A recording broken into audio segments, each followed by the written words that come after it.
The cathedral media in Europe is slowly starting to realize how irrelevant it actually is.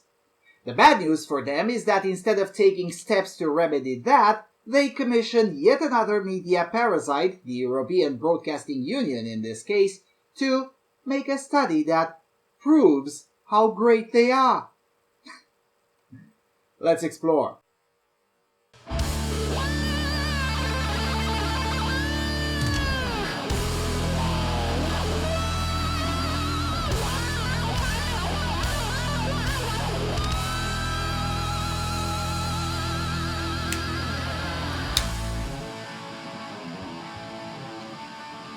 Hello everyone, and welcome to the Freedom Alternative.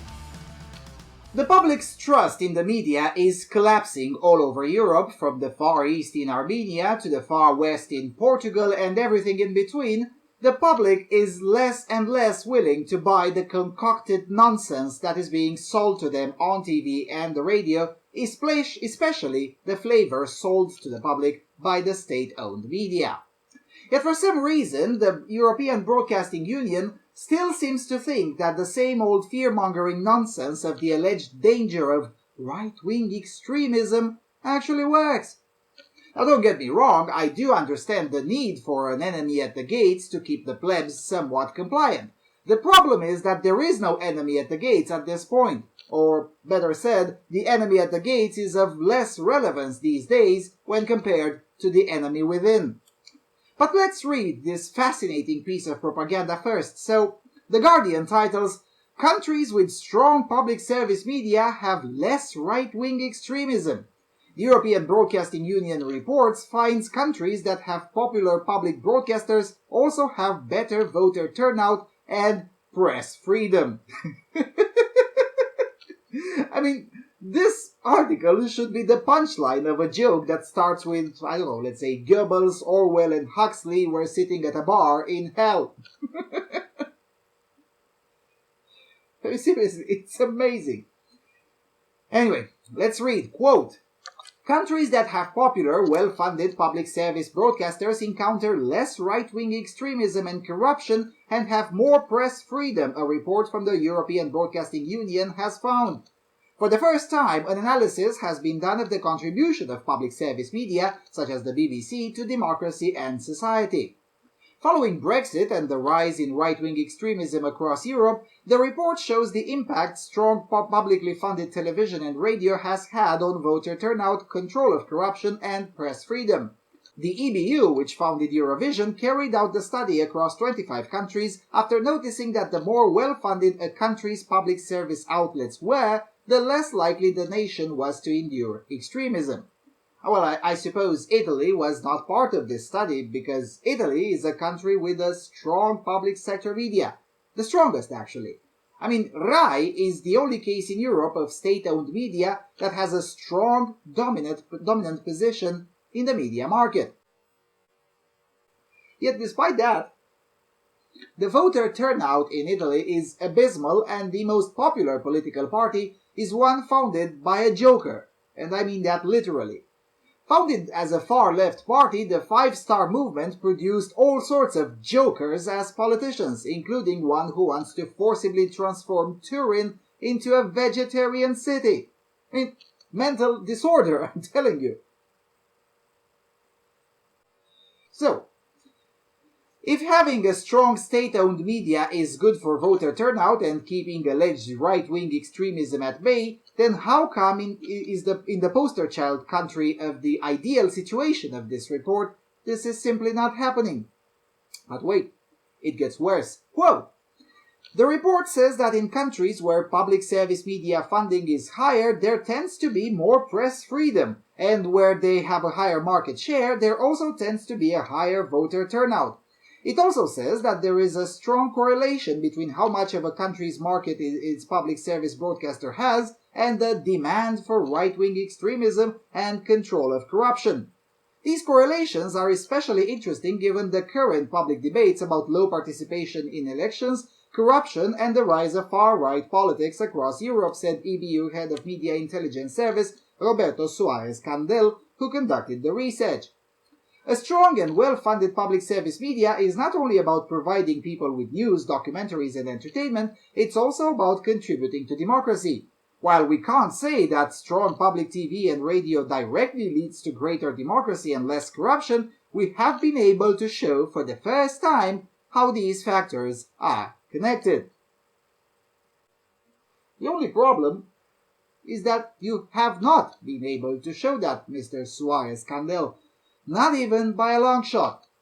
Now here's another example. Norway. Now the NRK holding is very strong and generally dominant on the Norwegian media market. Yet for some reason, every single poll conducted in the last 5 years shows that the Norwegian public trusts the media no more than the Romanian public. Now, the comparison with Romania is not accidental. In Romania, the public service media is virtually non-existent, and we're patiently waiting for the state broadcaster to finally be put out of misery and be declared bankrupt. Now, the funding for this endeavor is also the lowest in Europe. Well, technically the second lowest, but you get the point. So again, if a strong state-owned media is somehow connected to more public trust in that said media, then why does the public disagree with that, regardless of how much taxpayer money these state-owned media parasites are wasting? Anyway, let's read some more. Quote, Suarez-Candel told The Guardian, quote, one of the core functions of public service media is to deliver news which is supposed to be independent. If they have appropriate resources, they can invest in journalism and provide more quality news, and the audience will trust them more. Yeah, except that's not happening, and hasn't been happening in over a decade. But then again, let's not let the facts stand in the way of a great narrative. Other research carried out by the EBU's Media Intelligence Service also revealed that radio is the most trusted medium in the United Kingdom and across most of Europe. Analyzing data across 33 countries, 55% of European citizens trust radio the most, 48% trust the TV, with the internet and social media less trusted in most countries, including Britain, than other sources. It doesn't surprise us that TV and radio are the most trusted media sources, said Suarez-Candel. People maintain a strong relationship with radio and TV, which are still their primary sources of information and entertainment. It is also not surprising that in countries with a high level of funding for public service TV and radio, there tends to be more trust in the media in general. They produce good quality and provide valuable information for society. The EBU is an alliance of 73 European broadcasters whose members include the BBC, ITV and Channel 4.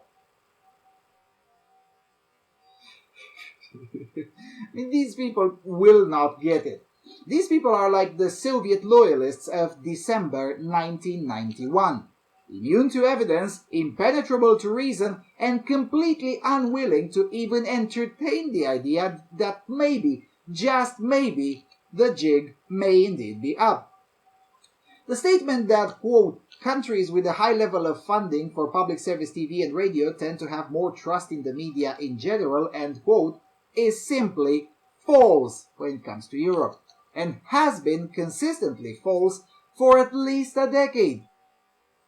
Also, the data available now with regards to public trust in the media tends to have been collected before the migrant crisis. So one should suspect even more drops in the public's trust in the media for the next year.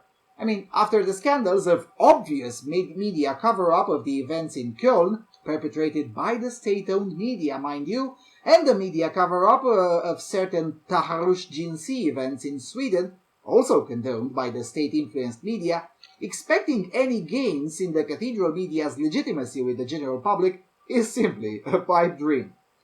Not only this is not going to happen, but it has the potential to bite the media's bottoms, which I hope it does happen because these pricks have had it coming for a very long period of time. In any event,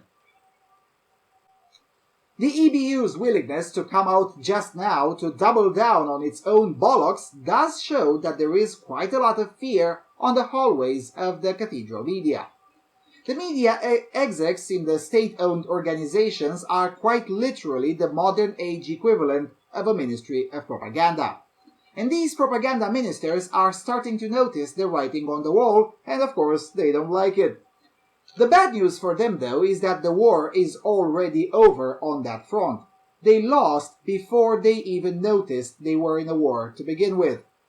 In a few short years, there will be a generation of 18-year-olds who have taken their entire political news from YouTube and from independent websites. By the time the slow bureaucratic wheels of the state-owned media will start spinning to attempt a move against the alternative media, there will be quite a strong contingent of voters who either don't remember or simply cannot fathom at all taking their news from the British Brainwash Corporation or from ITV or from SVT or from RAI or from TVR or from whatever state-owned media you may have in mind. And when that moment will come, and it will, there is no question about that, when that will happen, we'll get to enjoy the bankruptcy of the European Broadcasting Union as a whole. And that will be a moment worth a toast. And with that being said, thank you for your continuous support, thank you for watching, and I'll see you soon on Freedom Alternative.